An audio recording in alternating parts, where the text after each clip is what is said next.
Today our presentation is titled "The Sun Will Come Out After the Storm." This is a follow-up to their Weathering the Storm presentation a couple of years ago. They'll touch on what they're seeing today in today's soft market, and then Scott is going to give you some insider education around protecting yourself after a loss.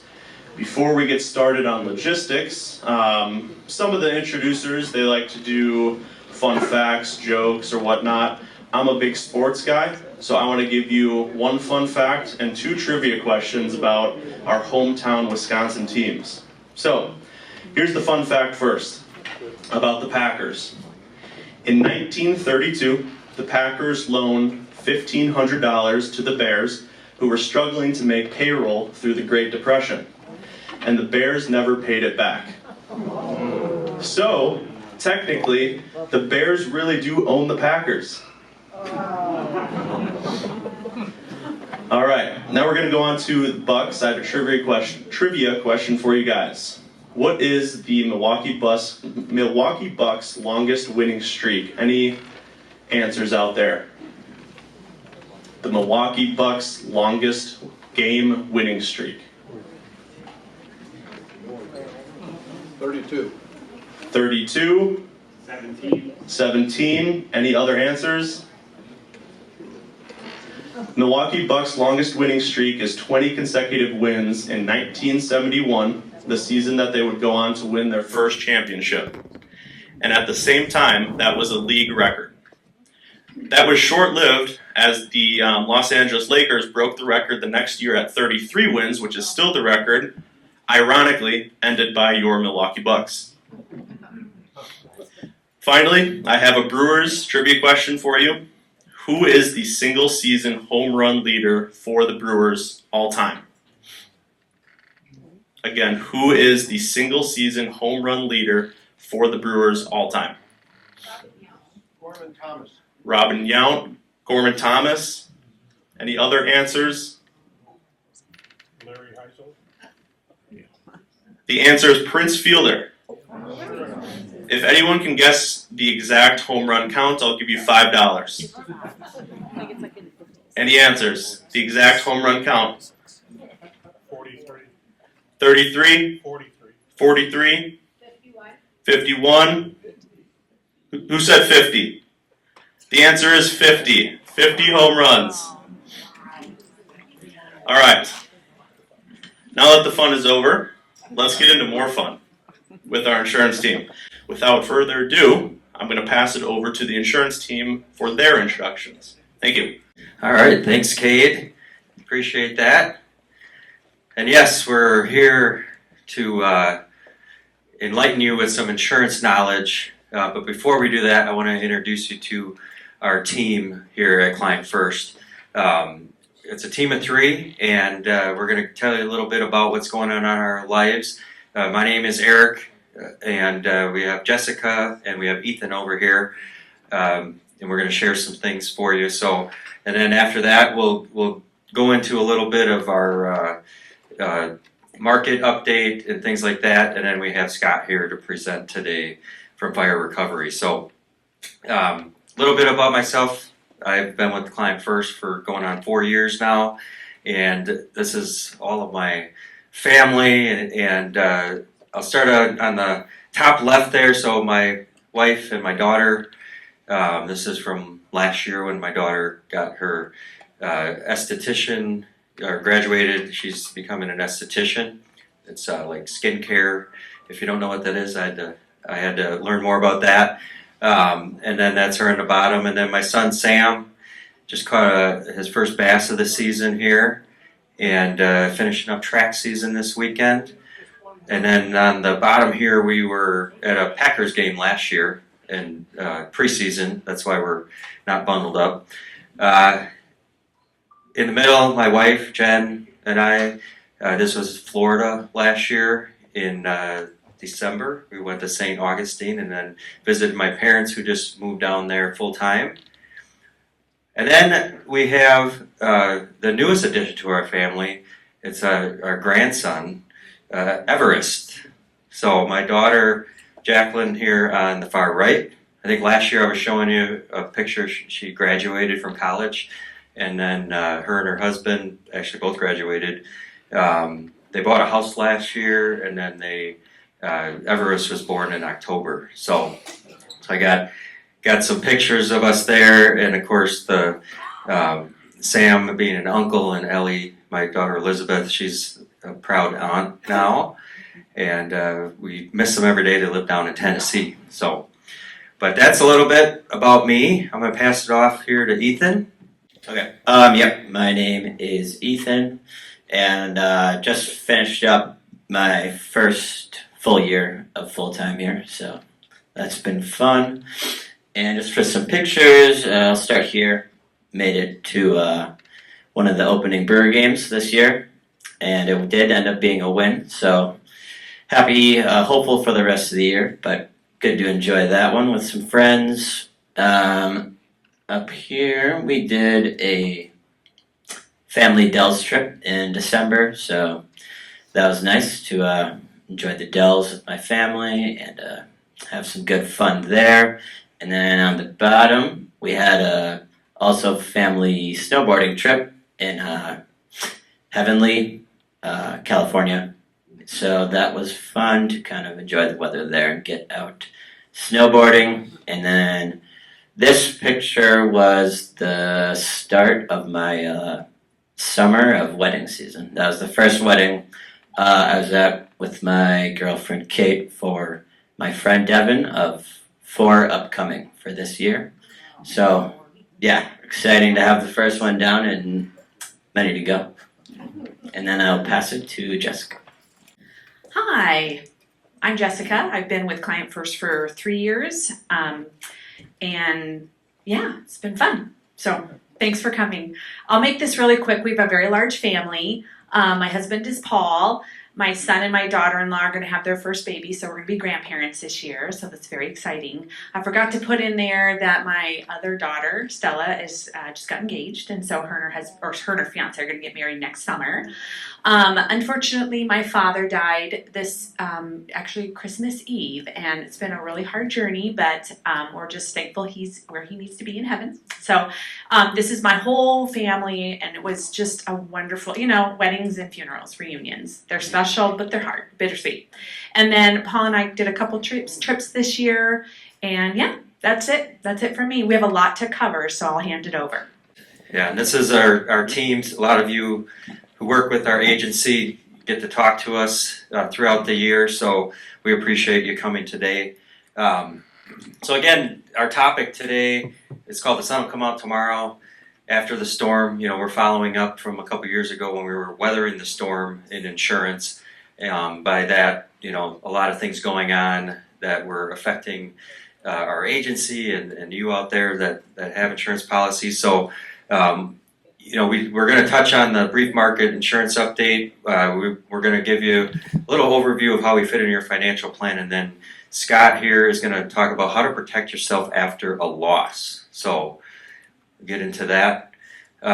So as many of you know, if you've met with us before, at Client First, we do what we call true holistic planning, and insurance is one of the puzzle pieces of a sound financial plan.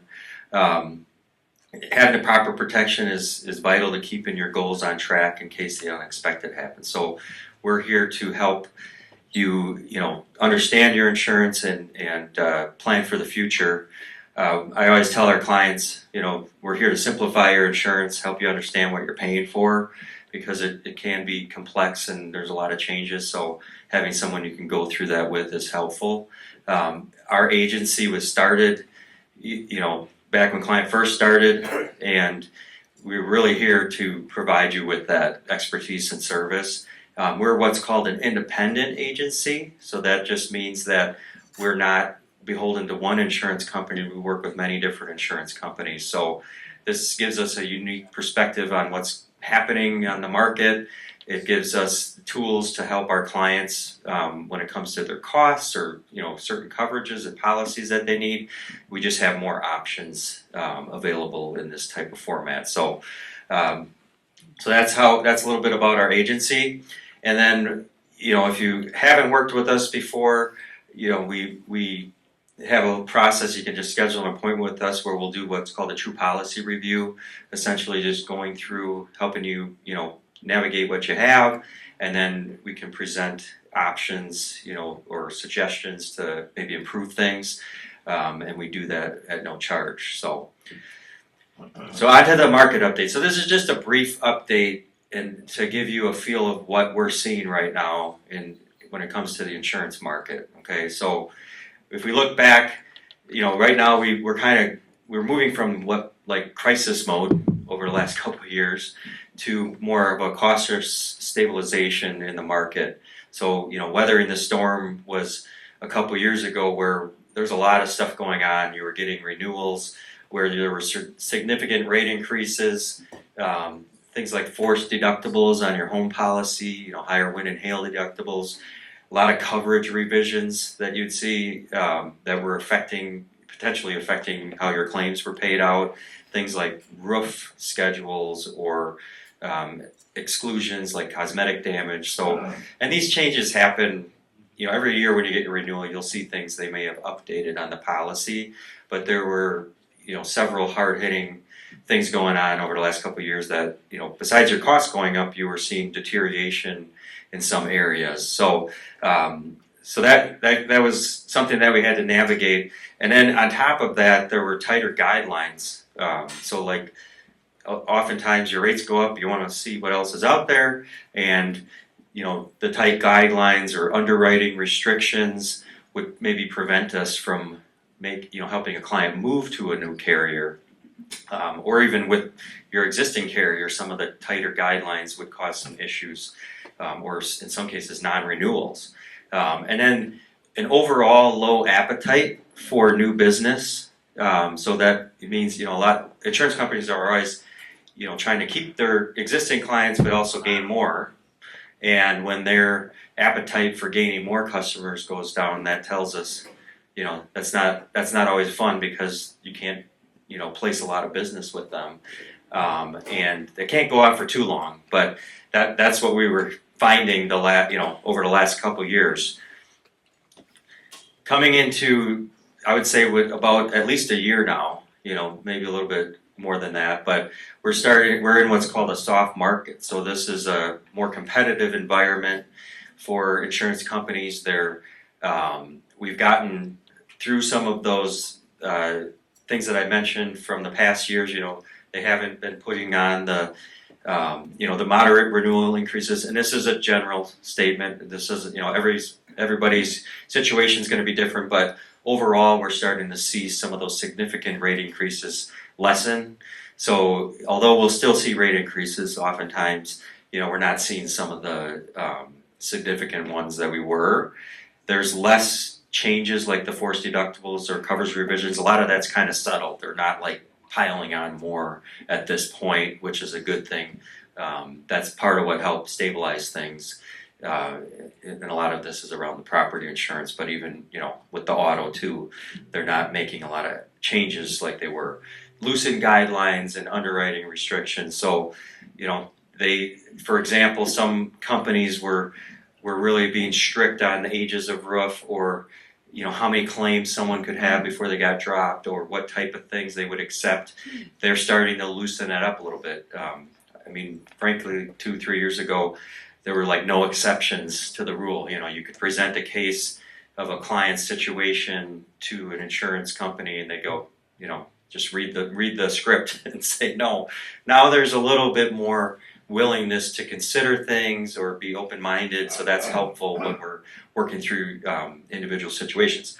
And then, of course, the last thing, the big indicator to us is there's an increased appetite for new business. So, again, from one year to the next, we could have tried to help a brand new client find a new carrier and save money, or an existing client find a new carrier where they can save money. Last year, we had oftentimes not a lot of offers that would fulfill that. We're starting to see a lot more offers available with clients that we're going through with that. So that's a good sign, and it can change pretty quickly because carriers are realizing, hey, we gotta bring some new clients in and makes a move. So that's helpful as a consumer because now you have options to look at. So but that's kind of the overview.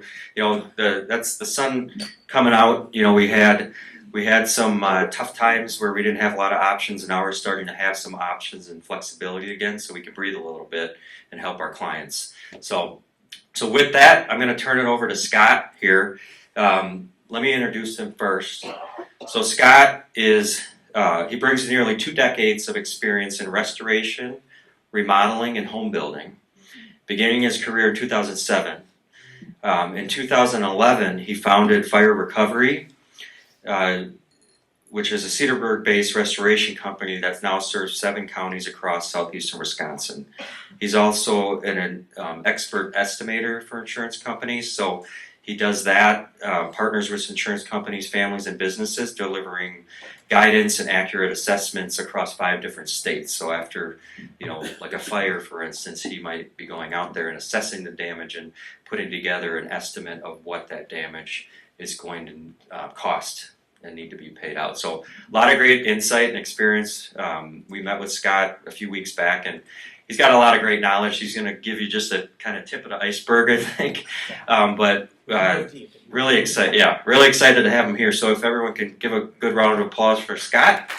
All right. Good morning, everybody. I'm so glad you're out here. Yeah, thank you so much for coming to listen to me too.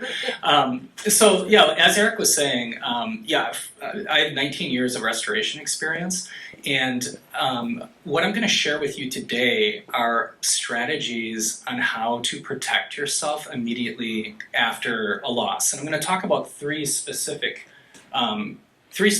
types of losses that we see. Very commonly, that's water losses, like your basement losses, water backup, wind and hail, the tree lands on your house kind of thing, and then your fire. And what I'm going to share with you, I can say most people never hear the information I'm about to share with you. And I can say, and afterwards you're going to say, well, duh, like this is just common sense on how to protect yourself.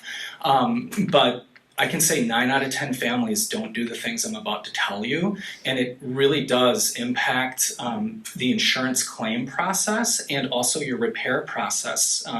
If you do encounter something. Now, water. Eric was talking about selling policies and insurance companies not wanting to take on new things. The last few years have seen an enormous amount of claims, and we know that severe weather events are becoming more frequent. I mean, like look in the last year, we've had the 100-year rain twice, right? Like, how's that possible, right? These things are happening more frequently. How many of you had water in March or August in your basement? I mean, I did. Yeah, I'm seeing guys. Don't be, it's horrible, right? It's one of the most common losses. And the first thing that I highly recommend every homeowner do before they make a claim or start signing contracts, like you really do need to understand what your policy says, and especially with water backup. Most policies, it's covered under sewer backup or a sump rider, and the limit for coverage is typically, the most common I see is $5,000 or $10,000. If you have a massive finished basement, that doesn't really go very far. So the first advice I always give to every family is slow down. People are really emotional when you're going through a loss, and it causes you to make really quick decisions. And I'm sorry, if you're emotional, you shouldn't be making complex decisions about your property or your estate. And with that loss, so like you wake up in the morning, you go downstairs, you have anywhere from 2 inches to 3 feet of water in your basement. You are concerned. you are terrified. You just want it to be right. And what I see happen to families every day, they call the insurance company. If there's a vendor available, they come out. Now, what most of these vendors do, they'll just put a 1-page contract in front of you, and you just want it to be right, you sign it. It's typically a direct pay contract, and then if damages, if repairs are beyond your limit, they expect you to pay for it out of pocket. So that's where I always encourage everyone, always ask for upfront proposals, or at least even get a gut shot of how much that's going to cost, like your repairs. the tear out, so the first thing you need to do is prevent more damage, right? So when your basement is flooded, you need to get your contents out of there, and usually what these groups will do is they'll tear out your carpet, they might do a cut on your drywall 2, 3, 4 feet, they'll tear out your baseboards and your doors. That is not skilled work, and these groups know that. And so within a couple hours, they'll do the easy stuff. They'll direct bill the insurance company, and they'll make that $5,000 or $10,000, and then leave you with a destroyed basement. And so what I always encourage people to do is understand your coverage, understand if there's enough to pay that group to do the tear out and drying, plus the skilled work. And I'm sorry, that's not skilled work. My teenagers know how to tear stuff out. So I always have those conversations with people first, where if you have a $5,000 limit and we know this stuff has got to get torn out, hey, call your kids, call your neighbors, call the people in your Bible study, get together, do the easy stuff. Get the stuff in, get your personal property that's wet into your garage, tear the stuff out, throw it in your driveway until you can get a dumpster, and then spend your money on the actual skilled work. I can't tell how many families I see where I come in and, yeah, sure, this group, my basement's dry, they did this tear out, but then they have this unfinished, basically a destroyed basement where they're just, waiting to save up money to do the repair or even get a loan to do a repair. So be really careful and be really conscious of what you have to work with. And that's something you should speak with your agents about. If you have a beautifully finished basement, usually there's other endorsements you can buy that gets you a little bit more coverage. And if you look at your policy and you've got a great one, then go get a bottle of wine for your agent, because that's pretty special. It's because you want to be covered when that happens. And so, and some people, you just, I understand sometimes that's just not a possibility, but at least you have the agency then to make that decision where hey, okay, this is expensive and I'm going to come out of pocket. My mission is always to arm people with information to try to protect themselves, to try to make sure that you know all of your options and in the decisions that you're making are the best possible decisions for your family and for your estate. So that's the number one thing I see with basement floods, and it's hard. I think it's predatory. I just watch these. A crew can do 4 houses a day, and they'll bill out $40,000 when people can very easily do that part, and then actually use that money to put their do the things that they can't easily do. So that's my recommendation for there. So wind and weather, also related to the water and floods, the most common homeowner policy claim, I'd say probably, I believe statistically about 40 to 45% of all claims made on your homeowner's policies is some type of wind or hail, damage to your roof and siding and those sorts of things. So again, if there's a huge weather event, whether it's a huge wind event or you've had massive hail, again, you want to know your policy. Ask questions, call your agent. There have been a lot of changes over the last 10 years. So for example, roofing, I'm seeing this more and more often. Roof coverage on some homeowners' policies is actual cash value. The way that works, the actual repair is called replacement cost. So let's say that your roof's destroyed. Let's say your roof costs $21,000. That's the replacement cost. The insurance company will depreciate it based on age. If you have an asphalt roof, the depreciable life is 30 years. If you have a 20-year roof, it's replacement cost minus depreciation. They will depreciate you 2/3, 67%. The actual cash value payment might only be that $7,000. So you need to be aware of what that, what type of policy you have. And I can't even tell you, I see that every day. And that's changed over the years because of the amount of claims. Again, the severe weather events are happening more and more frequently. And I think the insurance companies, they are trying to protect themselves, where they're well, if you have a 25-year roof, it was getting time, they want you to share that risk with them. But you need to be aware of that.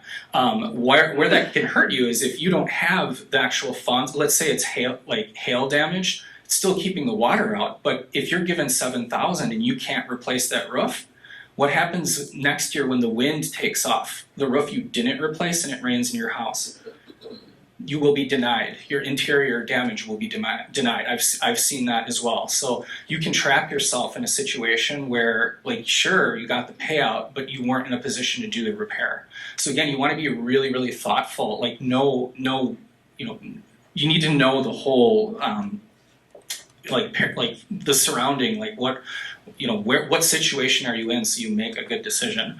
And of course, because there's so many of these claims happening, there is a massive contractor industry that has arisen, right? Now there are huge companies all over that specifically do just like hail and wind damage. In our area in particular, and you probably see it, these groups literally track weather events. And there's a lot of Northern Illinois roofing and siding companies, and the next day or even the same day, they'll literally be knocking on your door. So when I say, like, do your due diligence on contractors, because especially, like, most of these groups, they're salespeople. They are not experts. They are there to sell you something, and they will literally go door to door and they'll promise people, they tell you what you want to hear, right? Like, hey, we're going to get you a free roof. You don't need to pay anything, right? And you have to be so careful with that. And sometimes, yeah, sure, maybe they'll do a great job, maybe they won't. But again, where I recommend is just don't sign on the dotted line. I recommend always find a reputable local expert to look at it. You very well could have a very legitimate claim, but you want that local guy to take a look at it, and if it's real, then make your claim. Some of these guys, again, they're just trying to push sales. Like, you are the mark. And you also, Eric was mentioning before, we all have a claim history, okay? Insurance companies can look that up on you, and the more claims that you make, the more riskier you appear.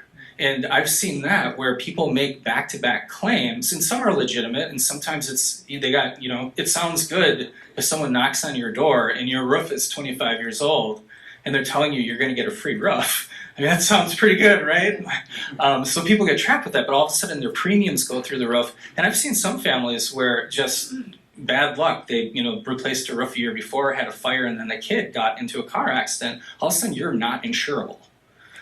And that's a terrible situation to be in. So you always want to be really, really thoughtful. And then, and again, like if you have the other reason I always recommend getting the reputable local as well. I can't tell you how many times I've been called in, like 3-6 months, a year after, to inspect something, and we discover that a major aspect of the repair for the out-of-state or non-local was not done.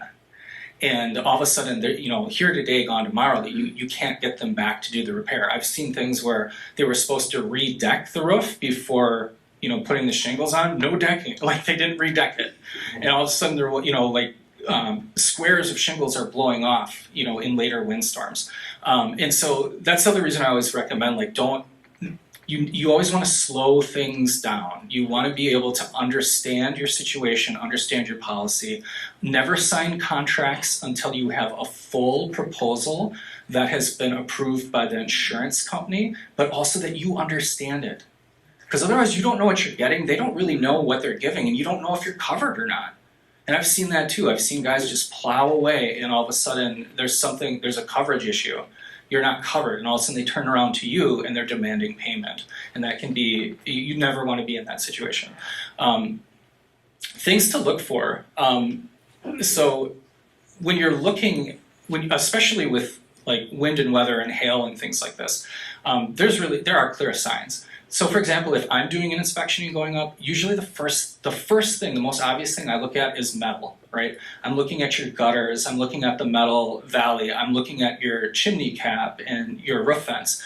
If there's obvious craters, like these, in every picture in this presentation are my own. Like everything you've seen up here are losses that I've assessed. You'll see, obviously, when you see those craters everywhere, yeah, you got hit. Like that's damage. It's very real damage. Where it gets sneaky is the asphalt shingles. The damage doesn't always reveal itself immediately. And that's the other thing is, like most policies, you're allowed to make a claim 1 year after a loss event. And so again, like there isn't necessarily that urgency. And again, my recommendation is to stay away from the corporate storm chasers, because again, sometimes it might be too early to assess. That hail hits your shingle, it's like a bruise, right?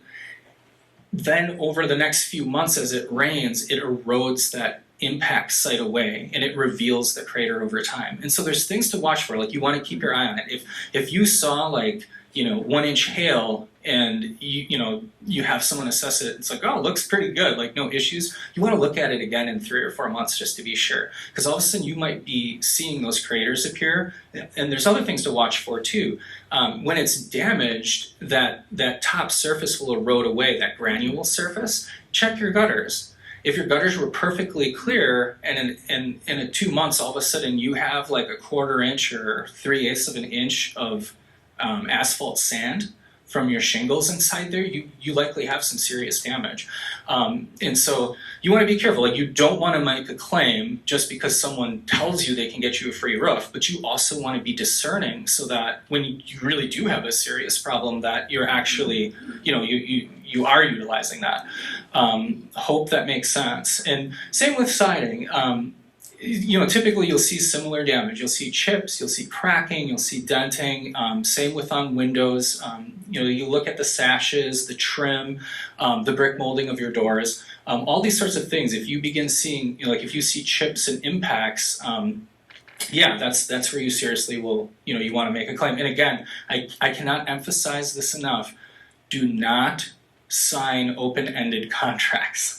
If anyone is ever telling you, just sign here, you don't have to pay $1, in most of these agreements to me, and again, I'm not an attorney, but I'm in Wisconsin, I'm a firm believer, like if you're going to an agreement, you should have a meeting of the minds. It means like you should have a clear scope, a clear price, a start date and a stop date. If you're missing any one of those, you are very vulnerable, and things can go very, very, very wrong.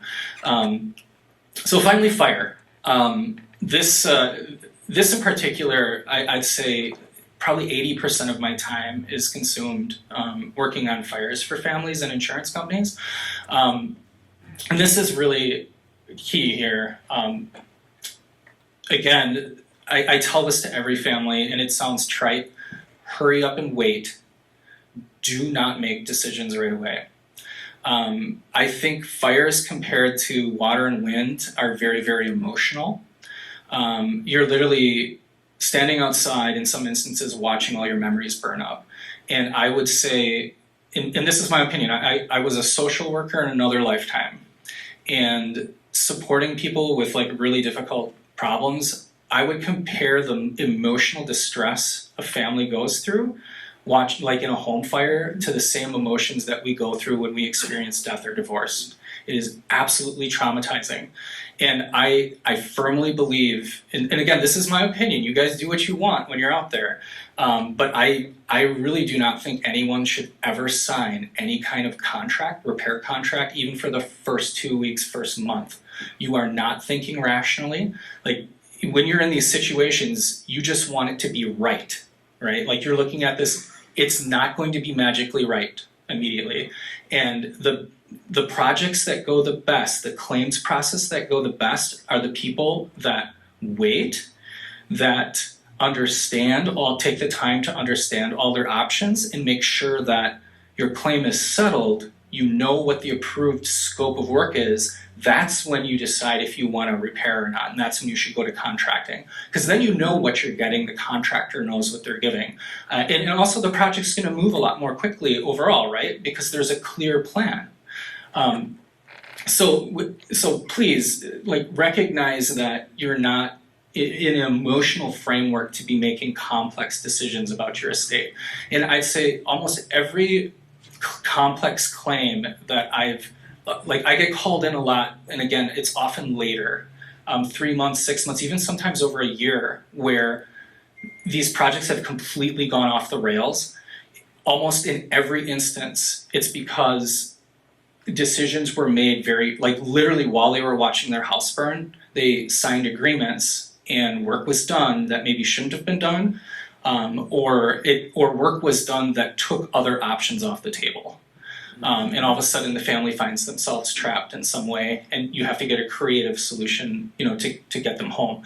And what's scary is if you ever find yourself, and I pray none of you do, it's absolutely terrible, but if you do ever have a home fire or a family that has a home fire, while your home is burning, there will be 5 to 10 restoration companies that will be approaching you. And I'm one of them, okay? I have a sales team too. My message to everybody, my goal when I show up is to get kicked off and get everybody else kicked off with me. My message is sign nothing. Don't go with me, don't go with anyone, please stop. And even when you call in, you don't be pressured by vendors as well. And we'll get into that a little bit more too. But it's best to keep everybody at arm's length. The only thing you should do is you are responsible as the homeowner and policy owner to prevent further damage from happening, right? And this is really key because this is where I see people get really taken advantage of. When you sign an agreement, most groups make sure it's not a repair contract and it's an emergency service contract. So a lot of contractors will come up to you and say, yeah, hey, we're just gonna do emergency services tonight, but what you actually did is you just signed a repair contract. And it'll say things like, you're giving us permission to make all repairs, we're gonna direct bill the insurance company, all these sorts of things. And again, this is my opinion and my approach, the only thing that you should be doing the day or night of your fire is board broken windows or doors. If you have a hole in your roof, tarp that, and then weatherize your plumbing. Those are the only things you should do until you speak with your adjuster, okay? A lot of groups, they'll come in and they'll do a massive interior demolition, and they're saying it's emergency service. And they'll do a massive dry out, right? They'll set all their dehumidifiers and their fans and all these things.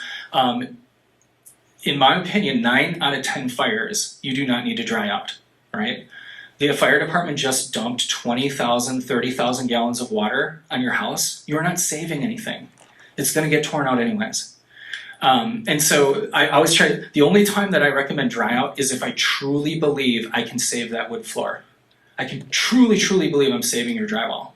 In these huge losses, that is almost never the case, and these groups know that. It's just a way to quick bill you and bill the insurance company. And why that can hurt you is if you have a lower limit, that can take options off the table for you. If you're underinsured, and that's happening more and more often too. I don't know, most of you may not realize this, but in the construction world, since COVID, the material and labor inflation for work is it's between 30 and 40%. And so that's the other thing that I'm seeing is people that don't realize it. If you have a total loss, some people are underinsured, and then if you allow people if you let the person come in and they say they do a $50,000-$60,000 demo and dry out, that's money you no longer have to work with to do the repair. So again, you slow down. Don't allow people just to go wild in your home. So again, you are responsible for preventing further damage, but make sure that you're just doing these minimum things to make sure your property is safe. Again, open-ended contracts versus emergency service contracts. Be really cognizant of that. We just talked about demolition and water, and again, I cannot emphasize this enough. Never enter into a contract until you have an approved estimate and scope and offer of settlement from the insurance company. And there's all sorts of reasons for that too. Many times there's different coverages for different things. I'll give an example. I just helped a family who their detached garage burned down. The fire extended to their house and caused enormous damage to the home. They were being pressured by groups just to start going, let's just start working. Their other structure coverage wasn't enough to rebuild their garage. They had 20 grand to rebuild a 2-car garage, and it was much more than that. If people just got going, guarantee they would have gotten the bill. When we were totally settled, we discovered they had plaster in their house, And of course, like, be totally transparent. I went to the insurance company. I said, okay, plaster is more than twice as expensive as drywall. What if we do drywall? Will you agree to allow me to use those funds for the difference in the garage? And that way, now if somebody just was going crazy and just did all the work, that person would have been short and they wouldn't have had enough to do the garage. And so again, you want to be really, really conscientious. Or the example I gave before where you had your loss and somebody does this mitigation or demolition inside. I've watched guys do that to total losses. In a total loss, you're allowed to, you can rebuild your house there, or you can do what's called offsite replacement. You go find another house that's like yours and buy it. But if you signed something and you gave 20% of your settlement money away while you watched your house burn down, that option's taken off the table. In many ways it can trap you. So again, like, just be really discerning, and never be pressured to sign. If you're signing anything and you don't have a scope and a settlement, you are at risk. Bad things can happen with your project. And then finally, this is going to be the last topic with this, and this is so key. And again, people are never told this. The other aspect when your house burns down is your personal property, all your stuff. There's two sides to that, right? There's salvage, which means your property that can be cleaned. It's not destroyed, but it can be cleaned. And the other side is non-salvage. That's what can be, it's just clear. There's nothing you can do. It's destroyed. Never throw away your ruined things until you are offered settlement or you have evidence that you owned those things. I can't tell you how many times I've seen this. I mean, literally hundreds of times. Many insurance companies, they handle this two ways. You as a policyholder are expected to prove your own claim. And so some will just give you like an Excel sheet and they'll say, well, list all the things that are ruined in their value. That is an enormous task. Most people do not have hundreds of hours to do that. Like and it can take that long. Like, we just finished a list for a family that's like 9,800 line items. It's over 400 pages long. So it's that detailed. Sometimes they'll hire a third party. Some are very good, some are not. And again, you want to be discerning about that. If someone comes in to your home to itemize your ruined things, if they're there for 45 minutes or 2 hours and they come out and they're like, oh, yeah, great, I've documented everything. You don't have anything to worry about. Be afraid, okay? It's impossible. Like, your average 1,200 square foot house, that's minimum 3,500 line items. Like, there's no way, it's not humanly possible. It takes like me and another person like an entire week to just photograph everything. And always ask for that documentation. If someone is telling you that, hey, we've documented all these things that are ruined in your house, say, well, I want the copy of the photographs. Because a lot of times that list, it'll sit out there for 3 or 4 months. And when you finally get the list back, you're like, well, where's all my stuff? And by then, you've given permission to have all your stuff thrown out. Once it's thrown out, if you don't have photographs of it, or you don't have like receipts or documentation for it, it's probably going to be denied. There's no way for you to prove that you owned it at that point. And I can't tell you how many times I've seen that.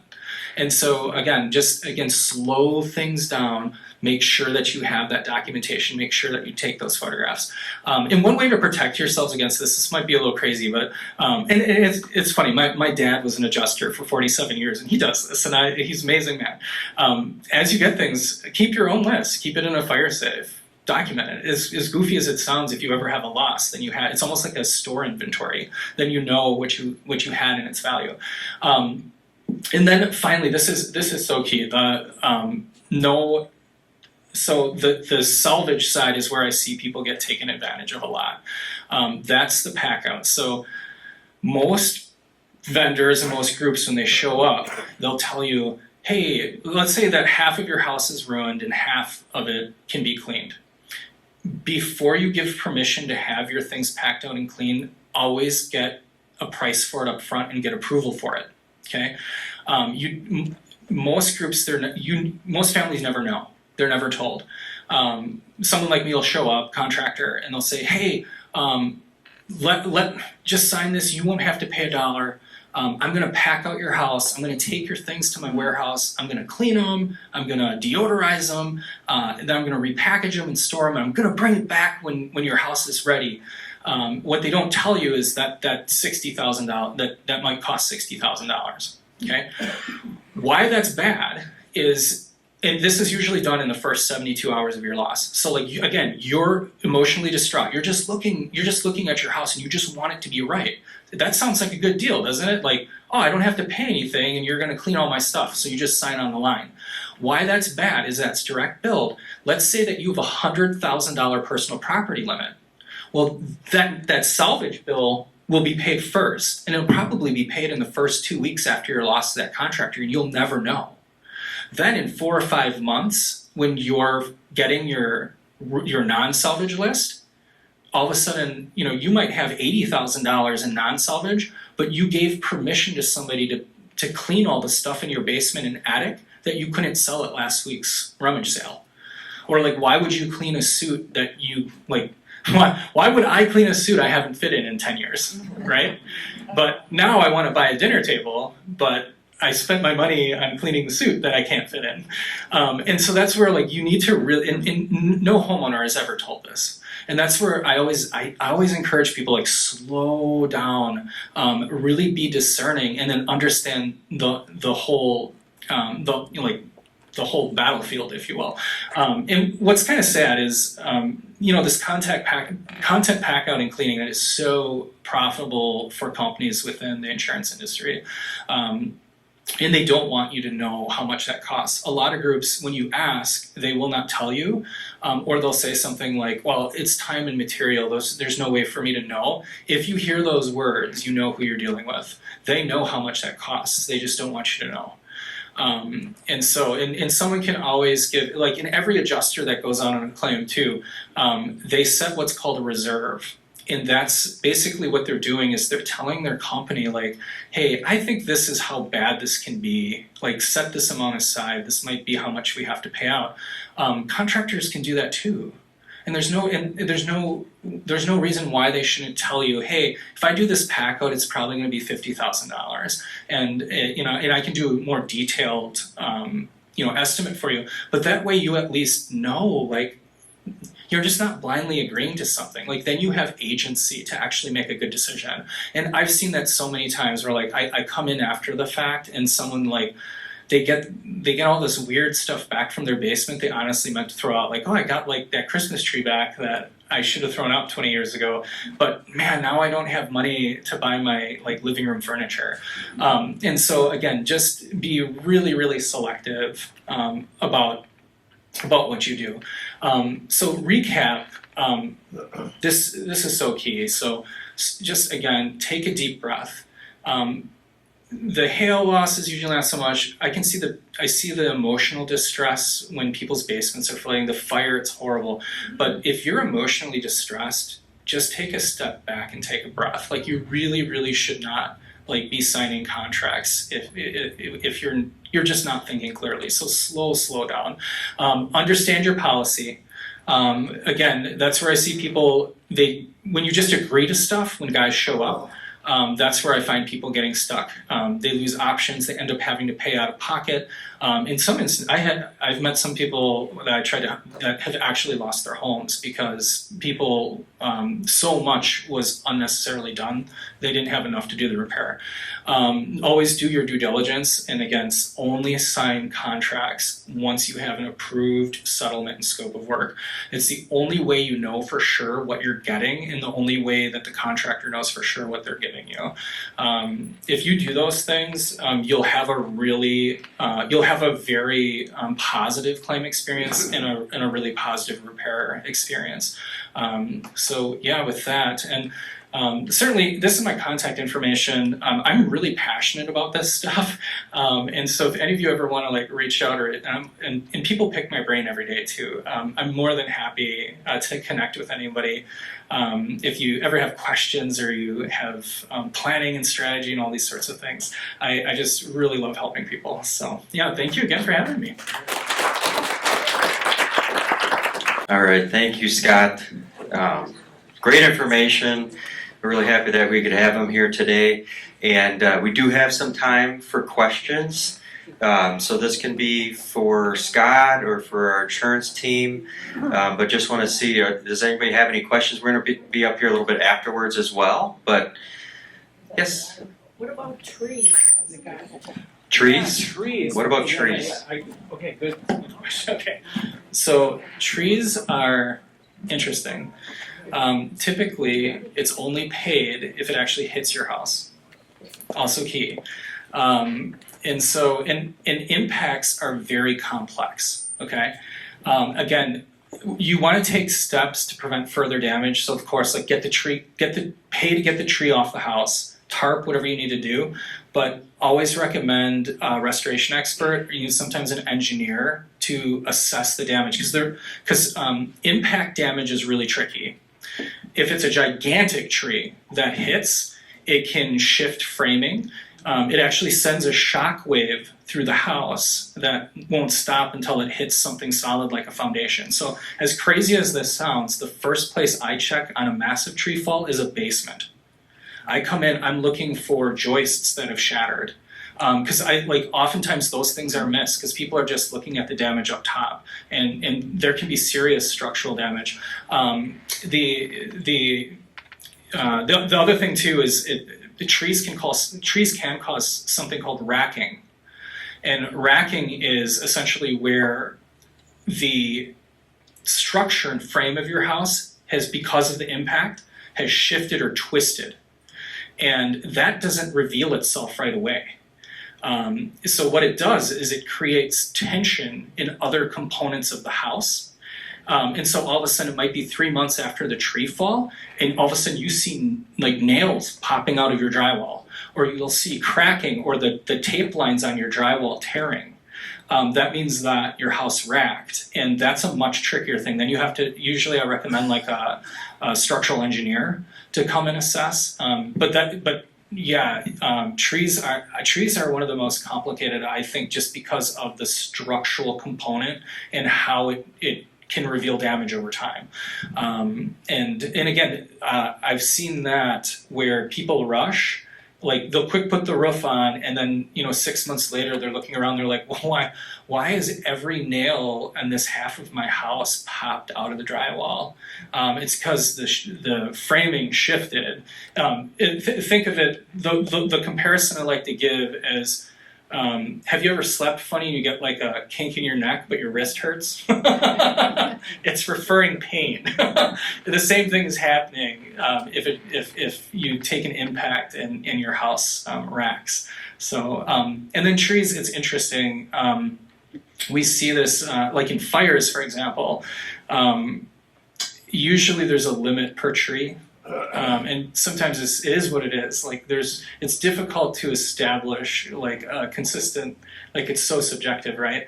But that's something to be aware of too, because usually it's an additional coverage. So if your house burns down and your landscaping burns, that's something to ask your adjusters, because it is what it is. Usually it's like $500 a tree, which can be a little disappointing. Like especially if you have this, gigantic, beautiful tree, but. Yeah, but that's my feedback regarding trees. So, yeah.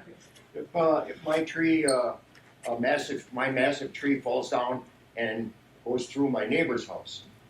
Not your fault. Who pays for that? Neighbor. 100% every time. Yeah, we get that all the time. Unfortunately, no. The only way that you'd be responsible is if you sawed it down. You have to be negligent in some way. Yeah, so that's really common. It's considered an act of God, and so if it can be on your property and crushes your neighbor's house, your neighbor's insurance is the one that covers that. We get that with investors too, where it's really sad. Like a lot of tenants don't have rental insurance. And so when the rental property burns down, they'll want the landlord to pay for it. Same thing. Your insurance covers you, their insurance covers them. Thank you. When we call you and you come out to make an estimate and give us your expertise, advice, do we pay you for that? No, I always do that. I always do that just to help people. Yeah. No, it's a good question. And I do that too, because like I just really believe that that's part of the upfront planning. And the best projects are the ones that have like if it takes 60 days to have a really good plan, I guarantee that the overall project will be done well before somebody that just rushes into something. Because then you have everything mapped out and you have lesser unknowns. So that again, just having a good plan up front, and then also too, then you know for sure that that's what you want. Because otherwise, both parties, you're going to have conflict. Because something's not going to be covered, or there's going to be either or both that'll be saying, well, I didn't know that I owed for that, or I didn't know I needed to do that, and like it just avoids all of that conflict, and it protects you too. So, I'm sorry. There was one out here though first. Do you have one more? No, these are good Yeah. questions. Excellent presentation, by the way. Yes. Website address, please. FireRecoveryWI.com. Thank you. I do have a question. What is the best way that we can like share with people the preemptive, like we can plan for if there was a disaster? Like, do we video our home, keep it on a file somewhere? Do we take pictures, create a notebook? You know, like this is. That is such a good question. Yes, so I get hired a lot to write up total losses. Like I just looked at one in Chicago last week where I showed up and there was no house. Like it was gone. Like it had been bulldozed already. And so there, it's called a recreation. So a lot of times then I am going after documentation. So anything that makes that easier will help in that situation. So a lot of times, like I'm going to the city building department to see if there were old blueprints or plans, or I'm looking up if you did additions, are there plans? But yeah, any type of videos. Photos are so key. So like on that one, I mean, I sat down for like 5 hours with the owner and I'm like, hey, look at your holiday photos. I'm like, I don't care. Like, I just want to see what you had. Like, what are your finishes? So yeah, any kind of documentation that you have. And again, like personal property is the big one. That is so tedious to put together. And a lot of people just give up. Like it's so time consuming and so distressing. So as goofy as it sounds, because it almost sounds like obsessive compulsive, but that's the area where I see people like miss out on a lot just because they don't remember they had that thing or whatever. So if you're able to keep an Excel sheet on your purchases, and that's the best way, in my opinion, that's the best way to ensure that you have like a really detailed list. Yeah. But what if you don't have an Excel sheet to where you know exactly what the prices are? With do you get like an estimate, or would pictures be a better thing? Yeah, I mean, just photographing. So like, no one. I've only met like 2 people in 20 years that actually did that. So and it's been in a loss situation. And like I said, my dad has that list, but he was an adjuster, so like he saw all these horror stories. So and I tell people to do that. I don't even do that. Like right. So like we're busy people, right? But yeah, like photographs are really powerful. And like even when I if I do non-salvage contents, I typically create a staging area and I literally photograph every burned thing. And then we have a team of people that identify those things and we, assign a price. And that's the same thing the insurance companies do. What I'm finding is a lot of insurance companies I'm seeing a shift where they're not offering that service anymore. They're just expecting people to do it. And I think a lot of it might even be like, well, you know what you had. And some things are burned up. Like you have to work so closely with a homeowner because sometimes like you're looking at this ball of melted stuff. I kind of think that was a remote, but you tell me it's like a back scratcher later or something. So Okay. yeah, it's a good question. Yes. In reference to that water in the basement, this is kind of far out there, but you got a perfectly good working sump pump. Yes. If for whatever reason the power goes off for 2 hours and floods your basement. We had an incident in Key Weston a couple of weeks ago where a semi hit a power substation Oh, and knocked sure. the power out. Yep. Is there any liability there? I mean, I didn't do anything wrong. No, because it would have to be intentional. So what you're talking about is the term for that is subrogation. So essentially you would be subrogating against that guy. Most of the time it's the insurance company. So any loss you have, the first thing that happens, the insurance company orders a cause and origin investigator. And really the purpose behind that, they're trying to determine if there was something that caused it that's not theirs or your fault, basically. And so for example, let's say there's a recall on a stove and the stove burns your house down.